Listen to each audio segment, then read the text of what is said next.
8 a.m. on Christmas Eve.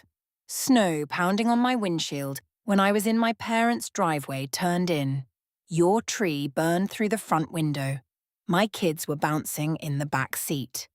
Leja 7 held the glitter card that she made for Grandma, like a treasure. Ewan 5 squeezed his stuffed fox and whispered, "Santa Claus come here too, right?"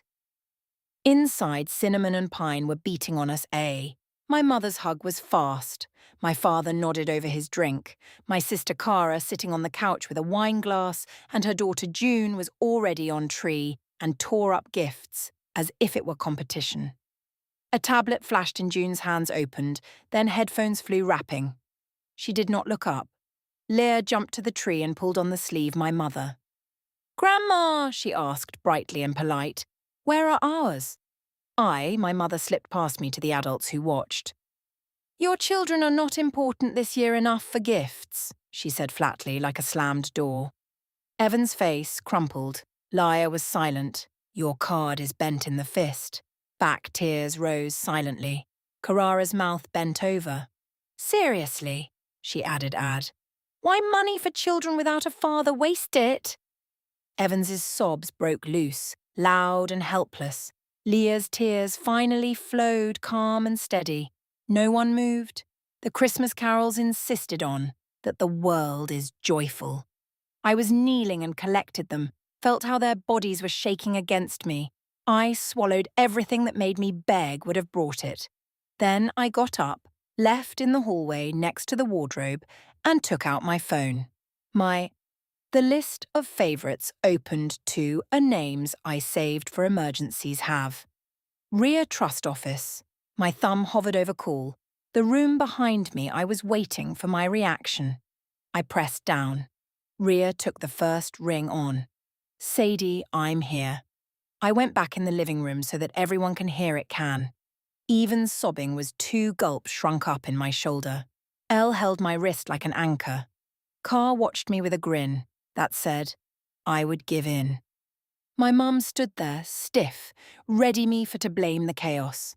I picked up the phone and spoke to the 4 words that I practiced all week have. Now break every transfer from. The fire crackled to out loud in the sudden silence. Ria did not hesitate. All outgoing distribution. Yes, Marlene, and Gordon and Caris. I have my mother in mind reserve, with immediate effect.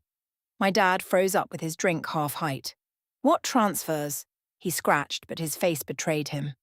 I opened my banking app and stopped up them. Series of payments marched down the screen. Roof patching, the furnace, taxes, hospital bills, June's tuition fees month by month. Everything from the trust that my late husband for Larger and Avon with me as a trustee has set up. My mother's mouth worked silently. We thought it would be help.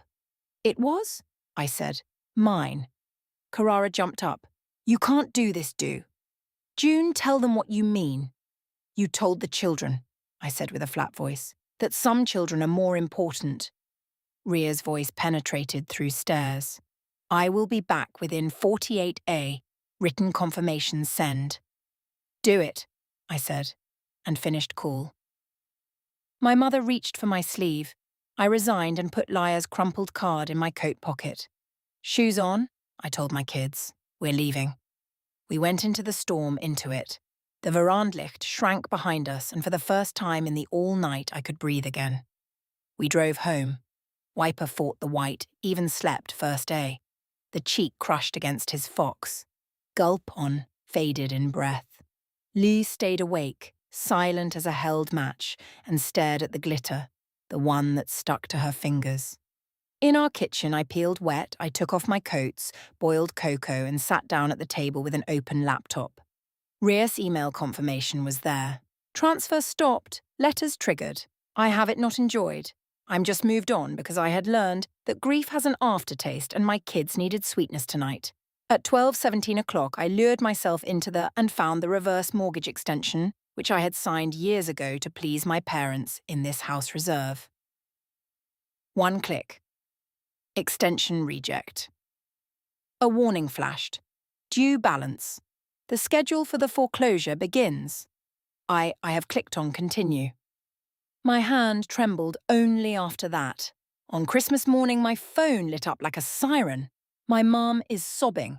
My father is raging. Cara is negotiating for June. I silenced it, turned the screen down and pulled the stockings that I put behind the laundry basket was hidden. Break-even squeaked at the Lego set. Laia laughed when a snow globe as glittering as yours show. Are we still loved?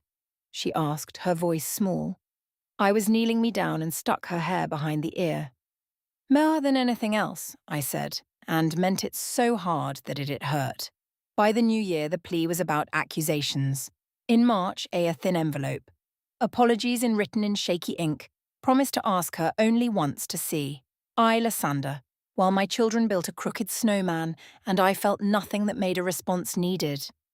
That night we hung Laia's card is right in the middle of our own tree, and the house smelled finally after peace.